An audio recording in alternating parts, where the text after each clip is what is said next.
আসসালামু আলাইকুম সবাইকে, রমজানুল মোবারক। কেমন আছেন সবাই? আশা করি আল্লাহর রহমতে সবাই অনেক ভালো আছেন। আলহামদুলিল্লাহ, আমরাও ভালো আছি। আর এখন হচ্ছে ইফতারির পর। আর দেখতে পেয়েছেন কয়েকটা খাবার ব্লগের শুরুতে, এগুলো হচ্ছে আমার ছোটো বোনের বাসা থেকে। আর চিকেন 65 আমাদের বাচ্চাদের খুবই পছন্দ। আর এই যে আমার ইব্রাহিমের তো অনেক পছন্দ, ও রুটি দিয়ে খাচ্ছে, তো বলছিল অনেকে আমি। আর হচ্ছে আমার ননদের নতুন বেবি হয়েছে, আর বেবির জন্য মিষ্টি আর কি দিয়ে পাঠিয়েছে।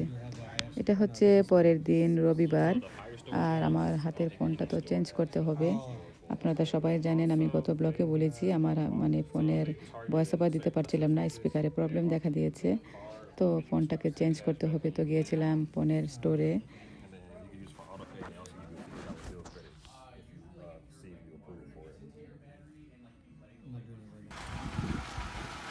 তো স্টোর থেকে এসে বাচ্চাদেরকে রেডি করে নিজেও রেডি হয়ে গেলাম। তারপর চলে যাচ্ছি ইফতারের দাওয়াতে। আজকে তো ইফতার বানাতে হবে না, আসলে ইফতার যেদিন বানানো লাগে না সেদিন দেখা যায় কিছু কাজকর্ম শেষ করে নিই আর কি। এই জন্যই আর কি অ্যাপল স্টোরে, তারপর হচ্ছে টি মোবাইল স্টোরে, দুইটাতেই গিয়েছিলাম আজকে। তো চলে এসেছি বেবি দেখতে, বেবি দেখে তারপর চলে যাব ইফতার খেতে। আর এই যে ইফতারির এখানে চলে এসেছি। আর বাচ্চারা তো বেবি দেখতে এত এক্সাইটেড ছিল, তো এই জন্য আর কি আগে ওদেরকে বেবি দেখিয়ে তারপর এসেছি। আর একটুখানি খাবার দাবার রেকর্ড করে নিয়েছি। অনেকগুলো ইফতার ছিল। বাচ্চাদের পছন্দের চিকেন আইটেম তো আছেই, আর সাথে ছিল আমাদের ট্রেডিশনাল ইফতার আইটেম যেগুলো, এগুলো তো একটুখানি রেকর্ড করে নিয়েছি। আসলে আমরা শ্বশুরবাড়িতে তো মানুষ বেশি, তো দেখা যায় যে অনেক মানে কথা টথা থাকে, তো এই জন্য আর কি বয়সটা এখানে রাখিনি। যদি বয়স থাকতো তাহলে বুঝতে পারতেন অনেক মানে কি বলে মানুষের ভিড় ছিল, মানে যেটা আর কি এরকম মনে হচ্ছিল। তো ওখান থেকে তো আর চলে আসলাম রাতে, আর রাতের কোনো ভিডিও করিনি। এটা হচ্ছে পরদিন সকালবেলা সোমবার। মনে হচ্ছে যে রাতের বেলা কোথাও যাচ্ছি, আসলে এটা হচ্ছে সোমবার সকালবেলা আমার মেয়েকে বাস স্টপে নিয়ে এসেছি ওকে স্কুলে দিতে। তো ওই তো ওর বাস, আর ওরা উঠে গিয়েছে। একটুখানি রেকর্ড করে নিলাম আপনাদের জন্য যে আমরা আমেরিকাতে কিভাবে বাচ্চাদেরকে আর কি স্কুলে দিই। আর এই যে একদম মনে হচ্ছে যে রাতের আধারে কোথাও নিয়ে যাচ্ছি আর কি। তো যাই হোক, এই হচ্ছে আমাদের আমেরিকার লাইফ আর কি।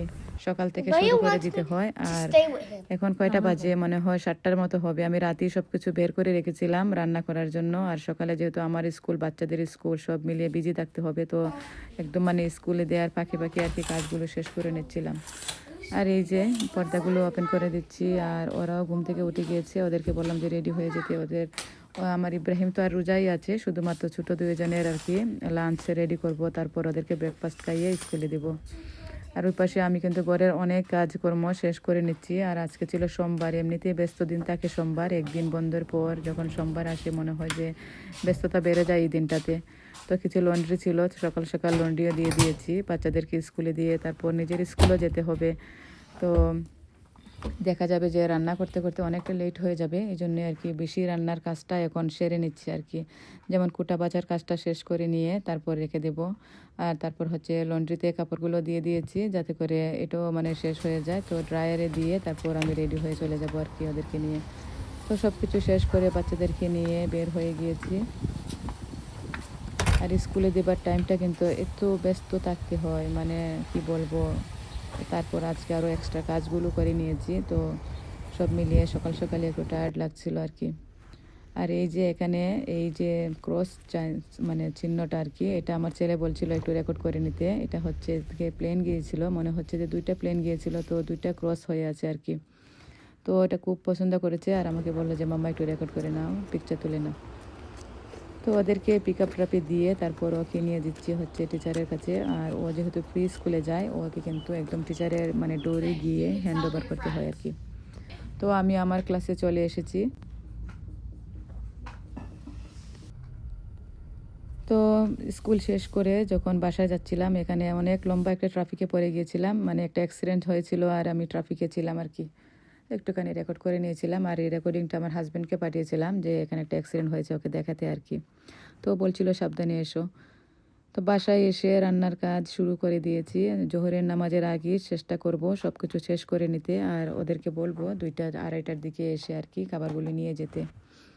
যেহেতু রোজার দিন আসলে বের হওয়া ঘর হওয়া এত ঝামেলা, আর সকাল সকাল স্কুল টিস্কুল শেষ করলাম, তো রান্নাটাও তাড়াহুড়া করে করে নিব, আর বের হতে ইচ্ছে করছে না। তো ওকে আমি বলে দিয়েছি যে 2টা আড়াইটার দিকে আমি তোমাকে টেক্সট মেসেজ করে বলে দিব, রান্নাটা সব কিছু রেডি থাকবো, নিয়ে যেও।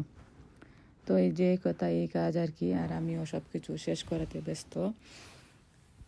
তো দেখতে পাচ্ছেন ওইদিকে একটা বাজি বসিয়ে দিয়েছি, ওটা হচ্ছে পাতাকপি দিয়ে বাজি, মানে বাঁধাকপি আর কি। আমরা আমাদের সিলেটের আঞ্চলিক ভাষায় এটাকে বলে থাকি পাতাকপি। তো এটা আর কি চলে আসছিল আর ভয়েস ওভারে।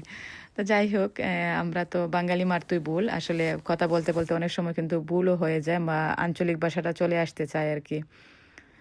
তো যাই হোক, ওইদিকে বাঁধাকপি বাজি বসিয়েছি, আর এদিকে ডিমটাকেও বাজি করে নিচ্ছি, মানে বোনা করে নিচ্ছি আর কি। তো এটাতে আমি কোনো এক্সট্রা ঝোল দেব না, এই মশলাতেই আর কি ডিমটা রান্না হবে। তো এভাবে রান্না করলে ভালোই লাগে আমার কাছে। তো আমি বেশিরভাগ ডিম বোনা করলে এভাবেই করে থাকি। অনেকে কিন্তু ডাল দিয়ে রান্না করে, আলু দিয়ে রান্না করে। আলু দিয়ে রান্নাটা কিন্তু আমার কাছে ভালো লাগে, কিন্তু আমার বাচ্চারা তেমন একটা মানে পছন্দ করে না, দেখা যায় যে করতে পারি না। তো একদিন করবো ইনশাল্লাহ এটা আলু দিয়ে। তো যাই হোক, বাঁধাকপি বাজিটা হয়ে গেছে, আর এদিকে মাছ টাছ ধুয়ে আমি একদম সব কিছু রেডি করে নিচ্ছি, কারণ হচ্ছে এটা হচ্ছে মেইন কাজ, যেটা আমি আগে থেকে করে রাখি। কিন্তু স্কুলে চলে যাওয়ার কারণে আর কি এই মাছটাকে ধুয়ে রেখে যাইনি, কারণ হচ্ছে ধুয়ে রেখে যেতাম তো দেখা যেত যে মাছটা আর একটু নরম হয়ে যেত, বা মাছের টেস্টটা একটু চেঞ্জ হয়ে যেত, বা ফ্রিজিং যে ভাবটা ওটা চলে যেত। তো আমি তো আর মানে এই জন্য আর কি ওয়াশ করে নিই, রেখে গিয়েছি যাতে করে মাছটা একটু ঠান্ডা ঠান্ডা থাকে, আর যখন রান্না করবো তখন ধুয়ে নিবো আর কি। তো রান্না বসানোর আগে লেবু পানি দিয়ে আর লবণ দিয়ে মাছটাকে ভালো করে মানে কষলিয়ে তারপর ধুয়ে নেব, যাতে করে যে ফ্রিজিং যে গন্ধটা ওইটা না থাকে। আমরা তো এখানে ফ্রিজিং মাছ খেতে হয়, ফ্রেশ মাছ তো আমাদের কপালে নেই। তা কী আর করা, যে ফ্রিজিং মাছগুলো আছে এগুলোকে তো খেতে হবে প্রসেস করে। তো ফ্রিজিং যাতে স্মেল না থাকে এই জন্যই আর কি লেবুর পানি, তারপর হচ্ছে লবণ এগুলো দিয়ে ভালো করে মাখিয়ে তারপর আর কি আমরা রান্নার উপযোগী করি। ওখানে আলু দিয়ে মাছ রান্না করব, আলু টমেটো দিয়ে। তো আলুটা কেটে রেখেছিলাম, তো এখন ভালো করে ধুয়ে নিচ্ছি। আর ওদিকে চিকেন, তারপর হচ্ছে বিফ, এগুলোকে ধুয়ে নিয়েছি। আর চিকেনটা এখন ধুয়ে নেবো, এটা আসলে ধোয়া হয়নি, তো এটাও ধুয়ে নেবো। বিফটাকে আগে ধুয়ে ঢুকিয়েছি। আসলে আমরা এখানে আত্মীয় স্বজনকে নিয়েই থাকতে হয়, আর দেখা যায় যখন কোনো মানে উসিল্লা আসে তো ওদেরকে তো আর ফেলে কিছু করা যায় না। তো রোজার মধ্যে যেহেতু বেবি হয়েছে, ওকে তো দেখতে হবে, যদিও বা আমার শ্বশুর শাশুড়ি ননদ দেবর যা যা আছে সবাই এখানে, তারপরও সব বাসা থেকে একবার একবার করে আর কি ওকে দেয়া হবে, একবার না, মানে যে যে সময় মানে যতবারই সুযোগ পায় সবাই দিব আর কি। আর ও হচ্ছে আমার সবচেয়ে ছোট ননদ। আমার হাজব্যান্ডরা 7 ভাই বোন, 7 ভাই বোনের মধ্যে হচ্ছে একদম ছোট, মানে টুইনের একজন। তো তো এমনিতেই সবার আদরের, আর ও হচ্ছে আমার সবচেয়ে পছন্দের। তো মানে বলতে পারেন যে ননদের মধ্যে স্পেশাল, মানে খুবই মায়ার একটা ননদ। তো ওকে তো আর দিবই, এটা তো আর বলা লাগে না। যদি আল্লাহ শরীর ভালো রাখেন তাহলে ওকে কোনোদিনও দিয়ে মিস করবো না।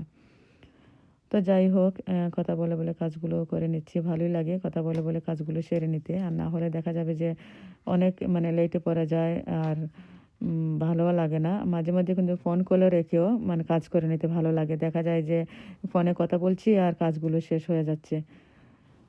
তো এখানে এখন একটা শুটকি রান্না করব, যদিও বা শুটকিটা ওকে দিব না, আমরা নিজেরা খাবার জন্য আর কি। একটা শুটকি তরকারি রান্না করলে তো চলে যায় 5-7 দিন, মানে খাওয়া হয় না। বাচ্চারা তো নাই, আমরা বড়রা বলতে হাজব্যান্ড বা আমি, আমরা এক চামচ করে খেলেও অনেক দিন চলে যায় আর কি।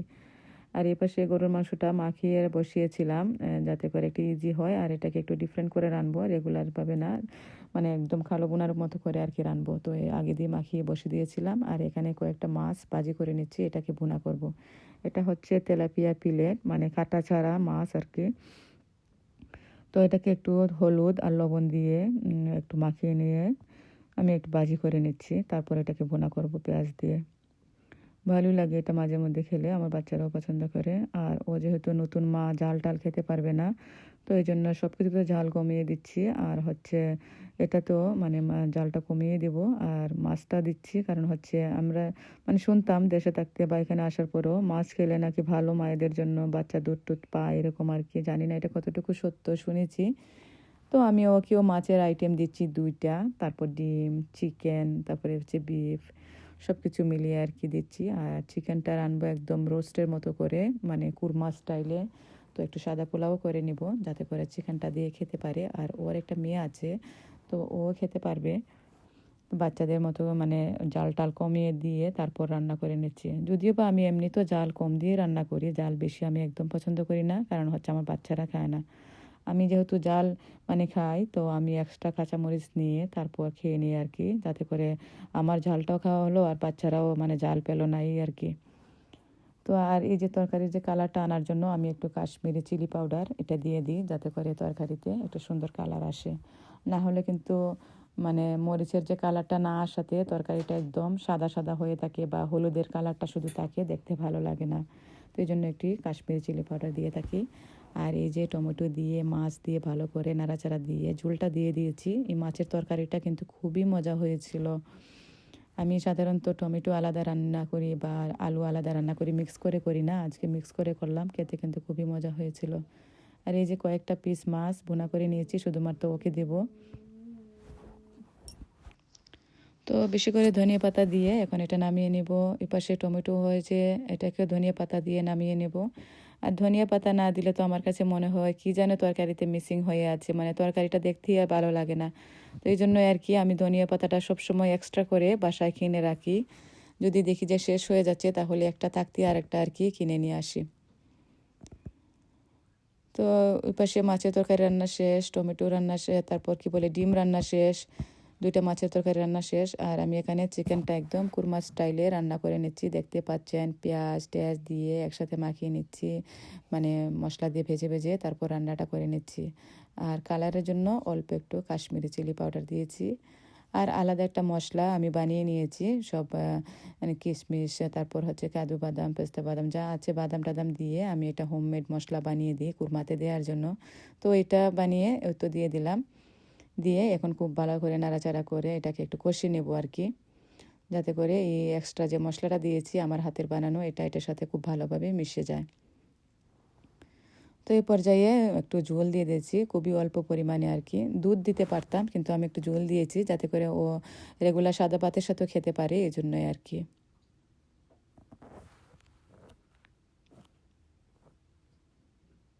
আর এই পাশে গরুর মাংস রান্নাটা হয়ে গেছে। আসলে গরুর মাংস রান্না করতে অনেক সময় লাগে, আপনারা হয়তো দেখেছেন আমার প্রথম রান্নার সাথেই কিন্তু এটা বসিয়েছিলাম, আর এটা কিন্তু এখনও হচ্ছে। তো এখন নামিয়ে এটাকে আলাদা করে একটু পেঁয়াজ দিয়ে বাগার দিয়ে নিব। আর এভাবে বাগার দিলে কিন্তু টেস্টটা অসাধারণ হয়, মানে বলে বোঝাতে পারবো না, এত মজা হয়।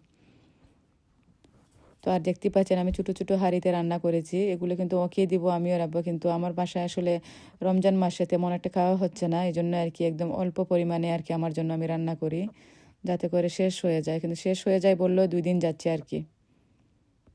তো এই তো আমার রান্না বাড়া সব শেষ, এখন আমি আপনাদেরকে দেখাচ্ছি আমার সব রান্নাগুলো। আর এখানে দেখতে পাচ্ছেন একসাথে লাইন ধরিয়ে রেখেছি, আর অফ ক্যামেরায় আমি পোলাওটাও রান্না করে নিয়েছি। এটা হচ্ছে শুটকি, খুবই মজার, আমার বাসার জন্য রান্না করেছি। এটা মেহমানকে দিব না, মানে ওদেরকে দিব না আর কি। আর এখানে হচ্ছে সাদা পোলাও, এটার উপরে দিয়ে দিব পেঁয়াজ বেরেস্তা। আর এখানে হচ্ছে ভাজি, বাঁধাকপি ভাজি, তারপর হচ্ছে প্লেট মাছ বোনা, এখানে হচ্ছে ডিম বোনা, মাছের তরকারি, আলু টমেটো দিয়ে, এখানে হচ্ছে চিকেন, তারপর হচ্ছে বিফ। তো এই তো আমার আজকের সব রান্না বাড়া। আর এগুলো এখন বাটিতে বাটিতে নিয়ে ওকে দিয়ে দিব। এই তো সব কিছু নেওয়া শেষ, ওকে দিয়ে দিব। তো আজকে এই পর্যন্তই। আশা করি আপনাদের কাছে আমার আজকের ব্লগটি ভালো লেগেছে। ভালো লেগে থাকলে অবশ্যই একটি লাইক দিবেন আর কমেন্ট করে জানাবেন কেমন লাগলো। সবাই ভালো থাকবেন। আল্লাহ হাফিজ। আসসালামু আলাইকুম।